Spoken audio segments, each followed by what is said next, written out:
Dans les enseignements d'Ibn Arabi, il y a une vérité fondamentale qui traverse tous ses écrits. La guérison véritable ne vient pas de l'humain, mais de Dieu seul. L'imam al-Mahdi, en tant que guide spirituel, doit non seulement comprendre cela, mais aussi incarner cette humilité face à la toute-puissance divine. La guérison ne se trouve pas dans l'action humaine, mais dans la dépendance totale à Dieu, le seul véritable guérisseur. Il dit « Ma man yad ghayrallah tamsik ilaja » Nulle main autre que celle de Dieu ne détient le remède.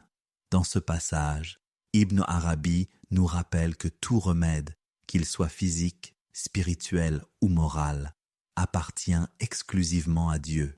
L'imam al-Mahdi, bien qu'étant une figure centrale dans l'accomplissement de la justice divine, n'est qu'un instrument entre les mains de Dieu.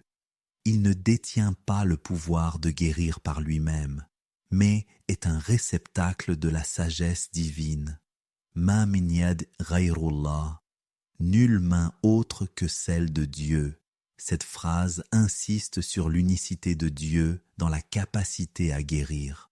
Aucun pouvoir humain, aucune autorité terrestre ne peut prétendre avoir ce pouvoir. L'imam al-Mahdi doit constamment se rappeler qu'il n'est qu'un serviteur de Dieu, un humble instrument de la volonté divine.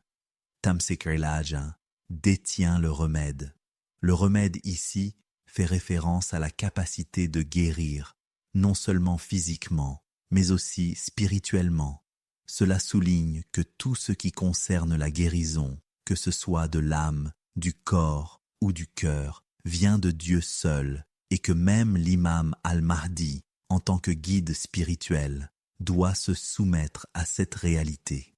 L'imam al-Mahdi est appelé à agir avec humilité, à ne jamais se considérer comme celui qui guérit, mais plutôt comme celui qui guide les âmes vers Dieu, la seule véritable source de guérison. Sa mission consiste non pas à prendre crédit pour la guérison, mais à amener les autres à se tourner vers Dieu, à comprendre que la véritable guérison réside dans la relation avec le divin et dans l'acceptation de sa volonté. Et c'est sur cette réflexion que nous clôturons ce 6e épisode. Un appel à l'humilité profonde, à la reconnaissance que seul Dieu détient le pouvoir véritable de guérir et que nous, en tant qu'êtres humains, devons toujours nous soumettre à sa volonté. Dans le prochain épisode, nous découvrirons comment l'imam al-Mahdi, tout en étant une source de guidance, doit également incarner la véritable sagesse divine qui dépasse toute connaissance humaine